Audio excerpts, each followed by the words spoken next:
नमस्कार दोस्तों। इस क्लास में हम स्मॉल फाइनेंस बैंक के बारे में जानेंगे। इसके पहले की क्लास में मैंने कई सारे लेक्चर रिकॉर्ड किए हैं और वो सारे lecture small money banking and finance से संबंधित हैं। तो जितने भी लेक्चर रिकॉर्ड किए हैं वो कहीं ना कहीं मैंने एग्ज़ाम को देख करके रिकॉर्ड किए हैं। आने वाले जितना भी बैंक का एग्ज़ाम है IBPS जो कराता है, और इसके अलावा SBI अलग से अगर एग्ज़ाम कराता तो वो भी, NABARD, SEBI, Exim bank, UPSC, BPSC, इन सभी एग्ज़ाम के लिए इम्पॉर्टेंट होगा। तो आज की क्लास में हम लोग जानेंगे स्मॉल बैंक के बारे में पूरा डिटेल में। स्मॉल बैंक क्या है, कैसे वर्क करती है, कैसे लाइसेंस मिलता है, या कितनी स्मॉल फाइनेंस बैंक है, उनका हेडक्वार्टर, टैगलाइन, तो एक एक करके पूरा डिटेल में जानेंगे। सबसे पहले जानेंगे कि इसके कॉन्सेप्ट के बारे में। एक वर्ड आपने सुना होगा, financial inclusion. Financial inclusion financial inclusion को जिसे हिंदी में कहते हैं वित्तीय समावेशन।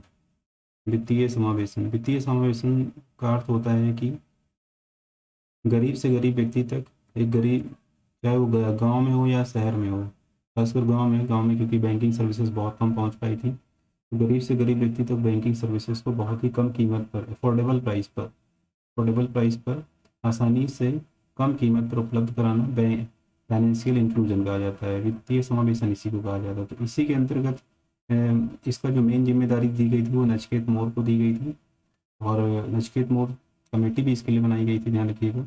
और कहीं न कहीं वो जो कमेटी थी वो स्मॉल बैंक और पेमेंट बैंक से रिलेटेड थी। लेकिन बाद में नचिकेत मोर जी जो थे वो पेमेंट बैंक से रिलेटेड मेन कमेटी में शामिल हुए, और स्मॉल फाइनेंस बैंक की कमेटी जो थी वो ऊषा थोराट, ये ध्यान रखेंगे। तो स्मॉल फाइनेंस बैंक का जो कॉन्सेप्ट है वो यहीं से आया था। इस पर जो पहली बार जो विचार हुआ था, फर्स्ट टाइम जो विचार हुआ था, वो अरुण जेटली जी ने किया था। अरुण जेटली जी ने पहली बार इस पर विचार किया था, और ये उस समय किया था जब बजट आया था 2014-15 का। 2014-15 का बजट आया था, उस समय अरुण जेटली जी ने स्मॉल फाइनेंस बैंक के बारे में विचार किया था, और इसकी जिम्मेदारी इन्होंने RBI को दी थी कि मतलब RBI से विचार विमर्श कर किया, और RBI को इसके लिए गाइडलाइन जारी करने के बारे में बोला। तो RBI ने एक तो स्मॉल बैंक के बारे में और पेमेंट बैंक के बारे में कमेटी स्थापित करी। तो स्मॉल बैंक के लिए कमेटी बनाई गई थी ऊषा थोराट कमेटी, और पेमेंट बैंक के लिए नचिकेत मोर कमेटी। ये RBI में डायरेक्टर नचिकेत मोर जी और ऊषा थोराट जो है ये डिप्टी गवर्नर थी। तो अभी हम स्मॉल फाइनेंस बैंक के बारे में पढ़ रहे हैं, तो इनके बारे में पूरा डिटेल में जानेंगे। अगर हम बात करें जब स्मॉल फाइनेंस बैंक क्या है, तो small finance bank are the financial institution which provides financial services to the unserve and unbanked region for the country. तो ये एरिया जो होते हैं, ध्यान रखिएगा, रूरल एरिया ही इसमें आएगा। अनबैंक्ड एरियाज खासकर जहाँ पे बैंक अभी नहीं पहुँच पाई हैं, जहाँ पे बैंकिंग सर्विसेज नहीं पहुँच पाई, तो वो अनबैंक्ड एरियाज होते हैं, ठीक है। तो अब यहाँ पे अगर हम बात करें, कमेटी तो समझ में आ गई है, कमेटी RBI ने बनाई उषा थोराट जी के अंतर्गत। और इनका जो रजिस्ट्रेशन होता है कैसे होता है, और इनको लाइसेंस कैसे जारी होता है, तो they are registered as a public limited company under company act 2013 के अंतर्गत। As a public limited company के अंतर्गत ये रजिस्टर्ड होती हैं, ठीक है। तो RBI ने जब इसके आवेदन मांगे देश से, तो 72 एप्लीकेशन देश से आए थे, और जिसमें से RBI ने जो सेलेक्ट किया था, बाद में कुछ बैंकों के ही सेलेक्ट किए गए थे, सारे सेलेक्ट नहीं किए गए थे अगर हम बात करें, ठीक है। तो जो मेन मेन बैंक हैं उनको हम यहाँ पे बताएंगे भी। तो आइए जानते हैं इसके बारे में थोड़ा सा, और इसके लाइसेंस के बारे में जान लेते हैं एक बार कि लाइसेंस इसको कैसे जारी होता है। तो Reserve Bank of India small bank का लाइसेंस जारी करती है। They are license under the section 22 of the banking regulation in 1949। मतलब सेक्शन 2 के अंतर्गत इनको लाइसेंस जारी होता है, और ये बैंकिंग रेगुलेशन एक्ट 1949 के अंतर्गत जारी करती है। कौन लाइसेंस जारी करता है? RBI जारी करती है। और इनको शेड्यूल कमर्शियल बैंक में कन्वर्ट कर दिया जाएगा यदि ये जो है आगे शेड्यूल कमर्शियल बैंक या फिर यूनिवर्सल बैंक में कन्वर्ट कर दिया जाएगा आने वाले समय में, अगर ये यूनिवर्सल बैंक की कंडीशन को पूरा करती हैं, फुलफिल करती हैं, ठीक है। तो जो कि है सेक्शन 42(6) के अंतर्गत, अगर ये RBI की रिक्वायरमेंट को या क्वालिफाई करती हैं एज ए शेड्यूल बैंक के लिए, या यूनिवर्सल बैंक के लिए, तो इनको आरबीआई आगे प्रथम टाइम इनको 3 साल के लिए लाइसेंस दे रहा है, आगे इनका लाइसेंस बढ़ा सकता है और इनको यूनिवर्सल बैंक में कन्वर्ट कर सकता है। ये आरबीआई की गाइडलाइन है, ठीक है। अब अगर हम बात करें यहाँ पे स्मॉल फाइनेंस बैंक के बारे में, तो स्मॉल फाइनेंस बैंक जो है इनको लाइसेंस आरबीआई जारी करता है। और अगर हम बात करें कि कौन कौन से और रेगुलेशन है इनके लिए, तो बैंकिंग रेगुलेशन एक्ट 1949 इनको फॉलो ही करना है। Reserve Bank of India act 1934 जिसमें शेड्यूल बैंकें आती हैं, तो ये शेड्यूल बैंक कही जाएंगी, ध्यान रखिएगा। इसके बाद फॉरेन एक्सचेंज मैनेजमेंट एक्ट 1949, इसके अंतर्गत इनको विदेशी ट्रांजेक्शन और लेन देन की परमिशन मिलती है आरबीआई से। पेमेंट एंड सेटलमेंट एक्ट 2007 के अंतर्गत इनको फंड ट्रांसफर की परमिशन मिलेगी, ऑनलाइन लेन देन की परमिशन दी जाती है।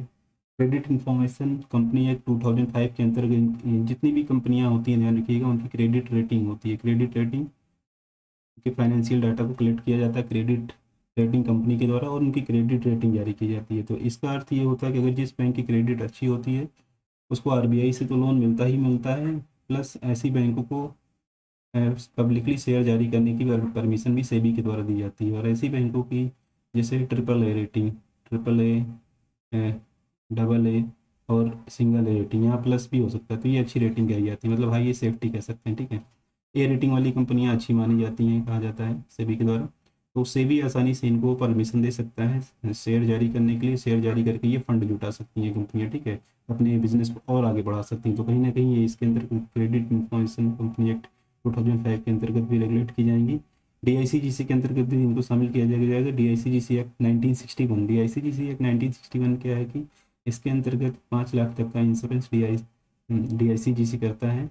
जितनी भी डिपॉजिट होते हैं, जो 4 खाते होते हैं बैंक में, current account, saving account, FD और आरडी, तो यहाँ पे अगर बात की जाए पहले अगर हम बात करें यहाँ पे 5 लाख तक का इंश्योरेंस कवर उपलब्ध कराया जाएगा डीआईसीजीसी द्वारा। यदि बैंक फेल हो जाती है, बंद हो जाती है किसी कारणवश, तो आपका कितना भी जमा होगा बट लेकिन यहाँ पे आपको केवल और केवल 5 लाख तक का इंश्योरेंस उपलब्ध कराया जाता है डीआईसीजीसी के द्वारा। तो ये भी इंपॉर्टेंट पॉइंट हो गया, पूछ सकता है एग्जाम में। और भी कुछ रेगुलेशन है, पॉलिसी जो है वो आरबीआई के द्वारा समय समय पर बनाई जाती है, गाइडलाइन जिनको इन्हें फॉलो करना पड़ेगा स्मॉल फाइनेंस बैंक को। तो ये यहाँ पे थी मेन रेगुलेशन की बात, ये सारे इंपॉर्टेंट हैं और आने वाले किसी भी एग्ज़ाम के लिए ये क्वेश्चन पूछे जा सकते हैं। तो ये वेरी वेरी इंपॉर्टेंट है, इसको इग्नोर मत करें, पूरा नोट करें कॉपी पेन लेकर के। अब इनका जो एलिजिबिलिटी क्राइटेरिया था, किनको एप्लीकेशन के लिए बुलाया गया, जो 72 एप्लीकेशन आए थे उसमें किनको मतलब किनको प्रेफरेंस दी गई, तो ऐसी कंपनी, ये फाइनेंस कंपनी या इंडिविजुअल्स बात की जाए जिनका 10 साल का बहुत अच्छा एक्सपीरियंस रहा और खासकर वो जीरो लॉस में रही हैं, ये भी ध्यान रखिएगा, जीरो लॉस में रही हैं, जिनकी प्रॉफिट सबसे ज़्यादा रहा, उन्हीं को आरबीआई ने प्रेफर किया था बैंकिंग लाइसेंस देने के लिए। और खासकर इसमें एनबीएफसी कंपनी को शामिल किया गया था, माइक्रो स्मॉल इंस्टीट्यूशन और लोकल एरिया बैंक को इसमें प्रेफरेंस दी गई थी, इनको शामिल किया गया था कि इनको आसानी से सबसे पहले लाइसेंस जारी किया जाएगा। तो अगर हम बात करें यहाँ पे सबसे पहला लाइसेंस जो है 2016 में जारी किया गया था, वो था capital local area small finance bank. तो लोकल एरिया बैंक थी ये, जो पहला लाइसेंस जारी किया गया, मतलब सबसे पहला लाइसेंस इसी को जारी किया गया था 2016 में, जिसने जालंधर में अपनी ब्रांच ओपन करी थी, जालंधर पंजाब में, ठीक है। तो ये ध्यान रखिएगा, पहला लाइसेंस इस बैंक को जारी किया गया था। और इसके लिए जो पेडअप कैपिटल मिनिमम है, पेडअप कैपिटल जो है वो स्टार्टिंग में तो 100 करोड़ थी, लेकिन ध्यान रखिएगा इनको अपनी कैपिटल को 200 करोड़ तक इंक्रीज करना पड़ेगा आने वाले 5 ईयर्स में, मतलब मिनिमम पेड कैपिटल जो है 200 करोड़ हो जाएगी, ठीक है। मतलब यहाँ पे अगर हम बात करें कि the minimum net worth for small finance, मतलब स्टार्टिंग में तो 100 करोड़ होगा, लेकिन इनको 5 साल में अपनी जो पेड अप कैपिटल है उसको 200 करोड़ करना पड़ेगा, ये इसमें कहा गया है, ठीक है। अब आगे थोड़ा सा और जानते हैं इनके बारे में। अगर हम बात करें इसमें एफडीआई, क्या एफडीआई की परमिशन दी जाती है? एफडीआई की परमिशन है बिल्कुल, जैसे कि प्राइवेट बैंकों में है, 75% तक इसमें एफडीआई की परमिशन दी जा सकती है, ठीक है। और पोर्टफोलियो निवेश जो अपने मतलब विदेशी कंपनियां क्या इनके शेयर में निवेश कर सकती हैं, वो 10% तक है। और अगर हम बात करें इनको स्टैचुरी लिक्विडिटी रेशियो और सीआरआर, कैश रिजर्व रेशियो, जो कि एनडीटीएल, बैंक का जो एनडीटीएल होता है उसका कुछ परसेंट CRR में और कुछ परसेंट SLR में इनको रखना पड़ता है, ठीक है। देखो स्टैचुरी लिक्विडिटी रेशियो और CRR कैश रिजर्व रेशियो, तो कैश रखो RBI के पास भी इसको बोलते हैं, तो NDTL का कुछ हिस्सा RBI के पास इनको जमा करना पड़ेगा और कुछ हिस्सा अपने पास रखना पड़ता है। जैसे कि SLR में आपका आता है कैश, गोल्ड और गवर्नमेंट सिक्योरिटी, ये 3 चीज़ें आती हैं जिसमें ये अपने पास रख सकती हैं। NDTL क्या होता है? NDTL net demand and time liability. NDTL का मतलब बैंक के पास कुल कितना पैसा डिपॉजिट हुआ और कुल कितना उसमें से विड्रॉ हो गया, तो ये जो बचेगा बैंक का वो NDTL होगा, ठीक है। दिन भर में कितना डिपॉजिट हो रहा है, कितना विड्रॉ हो रहा है, तो जो इक्वल करके आएगा वो बैंक का NDTL होता है। तो ये डेली बेसिस पर अभी मेंटेन होता है NDTL, ये भी ध्यान में रखना आपको। बहुत बार क्वेश्चन यहाँ से पूछा गया, net demand and time liability क्या होती है, ठीक है। ये वेरी वेरी इंपॉर्टेंट क्वेश्चन। और अगर हम बात करें PSL प्रायोरिटी सेक्टर लेंडिंग, इसको मैं अलग लेक्चर बनाऊंगा, उसमें बता दूंगा। PSL में इनको 75% लोन देना ही देना है। इनको PSL में 75% लोन देना है, प्रायोरिटी सेक्टर लेंडिंग, ध्यान रखिएगा, जो कि मेन डेवलपमेंट है कहीं ना कहीं अगर बात करें RBI का मुख्य उद्देश्य में से एक है। और इनको लगभग 25 लाख तक लोन देने की परमिशन दी गई है, ठीक है। 25 लाख तक लोन ये दे सकती हैं आसानी से। इसके बाद यहाँ पे हम बात करें इनके जो मेन फंक्शन होते हैं, deposit and loan, foreign exchange, fund transfer, universal banking भी कर सकती हैं, और इनको 25% ब्रांचेस अपनी रूरल एरिया में खोलनी पड़ेगी। अब इसके लिए जो कमेटी बनाई गई थी वो ऊषा थोराट कमेटी थी। ऊषा थोराट कमेटी, जैसा कि मैंने बता दिया है, बहुत ही इंपॉर्टेंट है, वो वहाँ बहुत बार ये क्वेश्चन पूछा जा चुका है। अब अब जानेंगे यहाँ पे कि स्मॉल फाइनेंस बैंक जो मेन कौन कौन सी हैं, इसकी मैं अभी एक ट्रिक बताऊंगा, ट्रिक से आसानी से याद हो जाएगा, और ये है मैजिक ट्रिक। आसानी से आप तुरंत याद कर लेंगे, कुछ कीवर्ड बताएंगे फटाफट याद हो जाएगा, ठीक है। तो एक बार पहले जान लेते हैं। AUB small finance bank Jaipur में है, और इसकी टैगलाइन है, चलो आगे बढ़ें। Equitas small finance bank Chennai में है, इसका हेडक्वार्टर है। इट्स फन बैंकिंग, इसकी टैगलाइन है। Fincare small finance bank Ahmedabad में है। New era in smart banking begins, ये इसकी टैगलाइन है। Janlakshmi small finance bank Bengaluru में है, लिखो अपनी कहानी, इसकी टैगलाइन है। Capital small finance bank Jalandhar में है। विश्वास से विकास तक, इसकी टैगलाइन है। Ujjivan small finance bank Bengaluru में है, इसकी टैगलाइन है, we believe in your belief. Utkarsh small finance bank Varanasi UP में है, आपकी उम्मीद का खाता, इसकी टैगलाइन है। सूर्योदय स्मॉल फाइनेंस बैंक मुंबई में है, अ बैंक ऑफ स्माइल, इसकी टैगलाइन है। North east small finance bank Guwahati, और इसकी टैगलाइन है, योर डोर स्टेप बैंकर्स। तो देखो यहाँ पे कुछ बैंकें जो हमने बताई है मेन है, इनको आपको याद कर लेना है, इनकी हेडक्वार्टर और टैगलाइन। नहीं याद होगा तो इसकी ट्रिक बताता हूँ, चलिए देखिए। जैसे यहाँ पे लिखा है स्मॉल फाइनेंस बैंक की एक मैजिक ट्रिक मैंने बताई याद करने के लिए, और इसको आप यूज में ला सकते हैं, आसानी से याद कर सकते हैं। इक्विटास स्मॉल फाइनेंस बैंक का हेडक्वार्टर चेन्नई में है, और इसकी टैगलाइन है, इट्स फन बैंकिंग। देखो इसमें कीवर्ड क्या है, ये ITAS, इट्स इट्स आ रहा है, ये कीवर्ड इसमें फाइंड किया, और इट्स फन बैंकिंग, ये दोनों कीवर्ड इसमें देख लिया। तो जैसे इस बैंक का नाम आ गया, दिया हुआ है, what is the tagline of Equitas small finance bank, और इट्स यहाँ पे देखा इसके नाम में शामिल है, और टैगलाइन में देख लिया जो ऑप्शन दिया उसमें इट्स आ रहा, तो फट से टिक मार दिया, एक नंबर सही हो गया, ठीक है। और इसकी हेडक्वार्टर कहाँ पे है? चेन्नई में है, आसानी से याद हो गया, याद करने की जरूरत ही नहीं इसमें। दूसरा क्वेश्चन है, फिनकेयर स्मॉल फाइनेंस बैंक, इसका टैगलाइन क्या है और हेडक्वार्टर? इसका हेडक्वार्टर अहमदाबाद गुजरात में है, और new era in smart banking begins. देखो जो गुजराती, अहमदाबाद गुजराती, गुजराती लोग बहुत ही मालूम है केयरफुल होते हैं, बहुत ही पैसे के मामले में बहुत ही केयरफुल होते हैं गुजराती जो होते। तो फिनकेयर का हेडक्वार्टर कहाँ हो गया? अहमदाबाद गुजरात में। अब यहाँ पे एक वर्ड आ रहा है कीवर्ड केयर, और देखिए न्यू एरा, केयर इरा, ऐसे करके कुछ कीवर्ड इसमें आ रहा है, दोनों एक जैसा लग रहा है, केयर इरा। तो आप आसानी से इसको समझ जाएंगे, इस कीवर्ड से हम समझ जाएंगे इसकी, इस बैंक का टैगलाइन क्या होगा, न्यू एरा। तो यहाँ पे फिन केयर न्यू एरा, ऐसे करके थोड़ा सा समझने की कोशिश करिए, बहुत आसानी से समझ आ जाएगा, ये इसकी टैगलाइन हो जाएगी।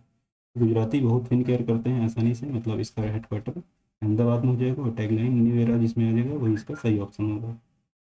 अब जन Lakshmi small finance bank Bengaluru में इसका हेडक्वार्टर है, इसकी टैगलाइन है, लिखो अपनी कहानी। देखो इसकी कई कीवर्ड हैं, एक तो जन वन, जन और वन जिस बैंक के नाम में आ जाए समझ लो उसका हेडक्वार्टर बेंगलुरु में है, ठीक है। स्मॉल फाइनेंस बैंक के लिए बता रहा हूँ, जन और वन, ठीक है, ये ट्रिक है हेडक्वार्टर की। उसके बाद यहाँ पे 2 कीवर्ड्स और हैं, जन मतलब अपनी, जन मतलब अपने लोग, ठीक है, जन मतलब लोग होता है, अपने लोग, अपनी अपने लोग।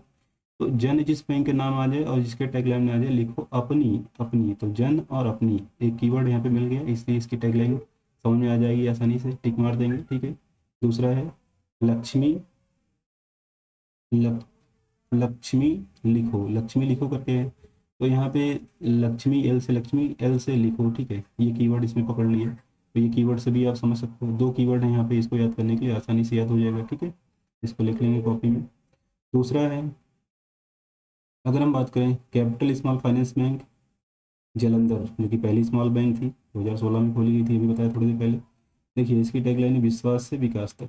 विकास के लिए क्या जरूरी है? कैपिटल, पूंजी से विकास होता है, तो कैपिटल विकास जिस बैंक के टैगलाइन में आएगा, ठीक है। जिस बैंक के नाम में, जिस बैंक के टैगलाइन में विकास आएगा, तो कैपिटल के बिना विकास कहाँ होगा? पूंजी जरूरी है, तो याद हो गया, इसके टैगलाइन में विकास आता है किसमें? कैपिटल स्मॉल फाइनेंस बैंक में, ठीक है। तो पहली बैंक कहाँ खोली गई थी? जलंधर में, याद हो जाएगा, इसका हेडक्वार्टर वहीं पे, ठीक है। यहीं की लोकल एरिया बैंक थी ये, तो ये आसानी से याद हो गया। नेक्स्ट, उत्कर्ष स्मॉल फाइनेंस बैंक। उत्कर्ष स्मॉल फाइनेंस बैंक, देखो उत्कर्ष, उम्मीद, एक ट्रिक मिल गई हमें, कीवर्ड मिल गया, यू से उत्कर्ष, यू से उम्मीद। उत्कर्ष स्मॉल फाइनेंस बैंक, टैगलाइन है आपकी उम्मीद का खाता, तो उम्मीद उत्कर्ष, उम्मीद उत्कर्ष ऐसे करके पढ़ लेंगे, फटाक से याद हो जाएगा उत्कर्ष। इसका यहाँ पे उम्मीद है, ठीक है। इस कीवर्ड से हम आसानी से पहचान सकते बिना याद करे, बिना रटे, तो इसको आपको यूज में लाना है, ठीक है। अगर आप चाहते हो कम समय में ज़्यादा से ज़्यादा चीज़ें याद कर लें, और एक से दो क्वेश्चन कंफर्म हो जाएगा बैंक एग्जाम में, ध्यान रखिएगा। Very very important other exam also, for other exam, ठीक है। तो उत्कर्ष यूपी में इसका हेडक्वार्टर है, बनारस में, याद हो जाएगा। सूर्योदय स्मॉल फाइनेंस बैंक मुंबई में है, बैंक ऑफ स्माइल। देखो सूर्योदय, सूर्योदय कैसे होता है? इस तरीके से होता है, स्माइल करते हुए, ठीक है। तो आसानी से याद हो जाएगा, सूर्योदय जब होता है तो ऐसे स्माइल, स्मेलिंग फेस कुछ होता है, हमने कॉपी किताबों में पढ़ा है। तो सूर्योदय जहाँ पे आएगा, इसका मतलब बैंक ऑफ स्माइल, स्माइल से समझ जाएंगे, ठीक है। सूर्योदय और स्माइल का कनेक्शन कुछ ऐसे, तो ये आपको आसानी से समझ में आ जाएगा। इसका हेडक्वार्टर कहाँ पे है? मुंबई में, ठीक है। North east small finance bank Guwahati headquarter है, योर डोर स्टेप बैंक, ठीक है। अब देखो इसकी कीवर्ड क्या है। एक तो ट्रेन चलती है नॉर्थ ईस्ट एक्सप्रेस, गुवाहाटी होकर जाती है, तो गुवाहाटी होकर जाएगी भाई, इसका हेडक्वार्टर यहाँ हो गया, ठीक है। दूसरा, गुवाहाटी होकर जाती, ठीक है। नॉर्थ ईस्ट में अगर आप घर का दरवाजा नॉर्थ ईस्ट में रखें, देखिए नॉर्थ ईस्ट में डोर सही होता है, अगर आप घर बनाते हो नॉर्थ ईस्ट में दरवाजा रखें, ठीक है, नॉर्थ ईस्ट में, तो ये सबसे सही माना जाता है, पंडितों का विचार है। ईस्ट और नॉर्थ में अगर दरवाजा रखते हैं तो ऐसे याद हो जाएगा, north east express your door step bank, ठीक है, ये आसानी से याद हो जाएगा। North east door step, your door step bank में इसकी टैगलाइन में आ जाएगा, नॉर्थ ईस्ट एक्सप्रेस गुवाहाटी होकर जाती, इससे याद हो जाएगा नॉर्थ ईस्ट एक्सप्रेस का हेडक्वार्टर, ठीक है, ये भी आसानी से याद हो गया। तो इस पूरी क्लास में हमने पूरा इसमें इसका फंक्शन, स्मॉल फाइनेंस बैंक क्या है, स्मॉल फाइनेंस बैंक के हेडक्वार्टर, टैगलाइन आसानी से याद करवा दिया आपको। अगर वीडियो लेक्चर समझ में आया हो तो आगे के नए लेक्चर जानने के लिए चैनल को ज़रूर से ज़रूर सब्सक्राइब करें, ठीक है। इतनी मेहनत कर रहा हूँ तो सब्सक्राइब करना बनता है, और लाइक ज़रूर करें, ज़्यादा से ज़्यादा शेयर करें। Thank you.